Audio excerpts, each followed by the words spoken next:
race without this guy in it. Who, Trump or the Baghdadi? And 2020 Democrat Joe Biden, he's joining in. The President of the United States precipitously withdraws troops from the same area where we need people on the ground.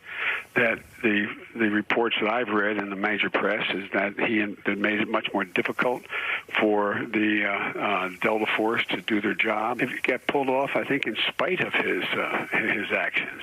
Meanwhile, the Washington Post is dealing with another controversy in the wake of a headline that called the deceased terrorist a, quote, religious scholar.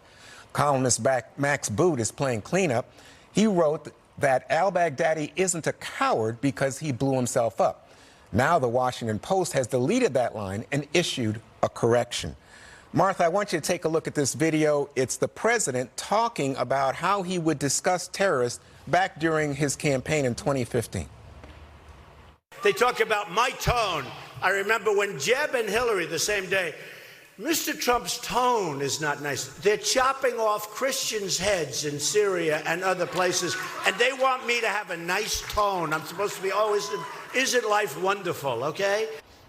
So the argument coming from the left is this was a self-aggrandizing speech and that he seemed to delight in inviting the audience into a vicarious relationship. Oh, this guy's whimpering like a dog. He died with it. I mean, it was kind of a little much.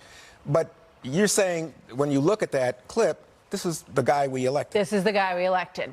And I find it fascinating to look back at that because when all of this happened, I kept thinking about that, about the president saying, you don't like my tone, Jeb, and, you know, yelling everybody else off the stage.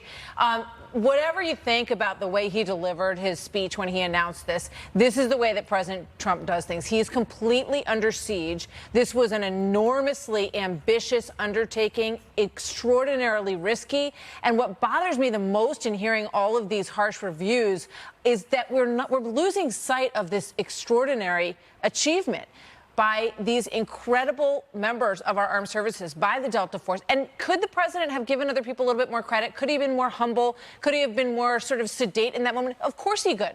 Would that make him Donald Trump? No, it wouldn't. Now, I know people like things to come out in a different tone, but this is the tone of President Trump. And I think the bottom line is that he said yes to something that he easily could have said no to. I mean, look back. Joe Biden did not want to do the bin Laden raid, right? I mean, this is a difficult decision process. And ultimately, what matters the most to ISIS and matters the most to Americans is whether or not the decision was carried out and if it was a successful mission. So, Greg, I don't think there's any question the world's a better place without al-Baghdadi. He was a terrorist. Joy Behar disagrees, but go ahead. All right. But you and I have argued over the fact that the president has previously said, oh, ISIS has been defeated. So the thought comes to me, well, wait a second. How has ISIS been defeated? And then you say, oh, we just killed the ISIS leader and this is a major victory. Because you can hold two thoughts in your head. One is that you keep killing terrorists because you know they're going to be making more. That's how you should always look at it. And I think what he was saying is, I did something that the previous administration didn't do.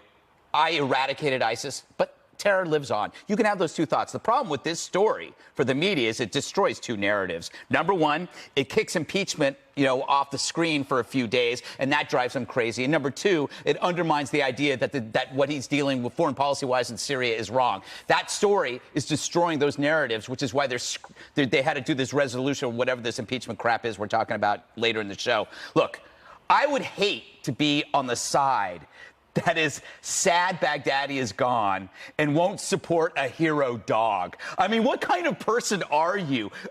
Joy Behar, these babies, I mean, they're mad because something good happened, and they're picking apart the fact that Trump likes to tell a story that reinforces memories for us because we want to take part in this. I mean, winners get to write history. That dog is a hero. If you can't handle it, you're a big baby. All right. Well, what strikes me here, Kennedy, is that you have, I think, the so-called deep state at work. You have military intelligence, the CIA, special commando groups, that the president says, oh, that's the deep state. These are people who are always attacking me, going after me. Now, looks like the deep state did a hell of a job. I don't know if I would necessarily quantify this manifestation of the national security apparatus as the deep state, but I do think it's very problematic when people on the left are only focusing on the president. And I think in this case, it's pathological. And I think we're taking our eye off the fact that Abu Bakr al-Baghdadi murdered Yazidis. He murdered, tortured, and raped women, had ISIS members throw gays off of buildings, stoned women to death, and they could tell when they did post-mortem examinations of some of the bodies, the multitude of bodies that were brought, to various facilities throughout Iraq and Syria. And that's something that we cannot forget, and we are, when in order to spite the president, you have certain media outlets talking about how this guy was essentially a self-made master of the Quran, and as though he's like the Oprah Winfrey of Iraq and Syria. And that is so deeply offensive. This is not a motivational person. This is a person who codified the decimation of people based on their sexual orientation, their gender, and their religion. And also, let's not forget how he bulldozed and exploded antiquities and mosques and churches that, some of which had been there for thousands of years, that historians and academics will never again have access to. That's what I don't want to forget. And I don't want to focus on the president. It's like, sure, he could have been a little bit more humble in terms of the special operators, but let's remember what a horrible living demon Baghdadi was, and now he is dead and he is in hell. All right, so Jesse, I know you want to get in on that point, and then why don't I let you do that for a few seconds, but I also want to have a question for you, so go ahead. No, I just want to say after the show, you and I need to sit down and talk about the meaning of the deep state, but I don't want to take up too much. Deep state's no longer CIA and intelligence and FBI. Not the people on the ground kicking down doors and putting bullets in people's heads. I get it. Military. We'll talk about it later. Because he attacks generals all the time, No, I understand your point, Juan, but you're wasting it. Okay, so let me not waste time with Jesse. Jesse, part of this is that the president didn't tell Congress before he told the Russians. He says, you know what, the Kurds, but all of a sudden it was the Kurds, and our own reporter, our own reporters have said, in fact, the Kurds gave us the diagram for the tunnel that led us right to Baghdad. Yeah, that's great. I appreciate the support of the Kurds. I also appreciate Trump taking out the #1 and #2 guys in 48 hours. And notice how he didn't tell the Democrats, yet it didn't leak, Juan. What does that tell you? It tells me everything. And this story tells you everything you need to know about the Democrats. You talked about it. We all talked about it. Does this look like a bunch of happy people that we just saw? Donald Trump is killing terrorists by the boatload, and the Democrats are upset that he's bragging about it. Think about it. There's less rapes, there's less genocide, there's less beheadings, and the Democrats seem upset because Donald Trump feels like he has to take credit. Jesse, because he's always denied credit by the media. Fewer, not less. Fewer. Thank you, Greg.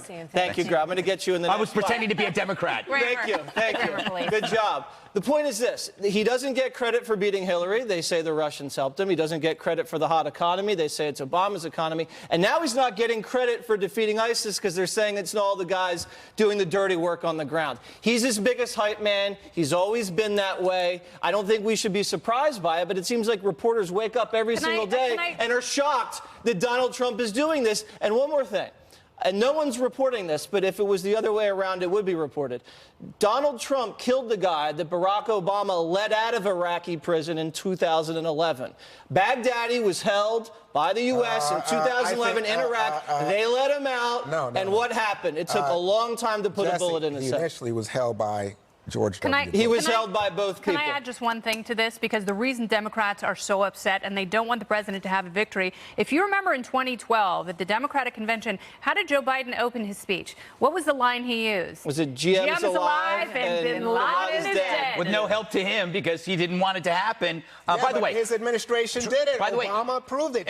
I applaud that. Trump should adopt that dog as the White House dog.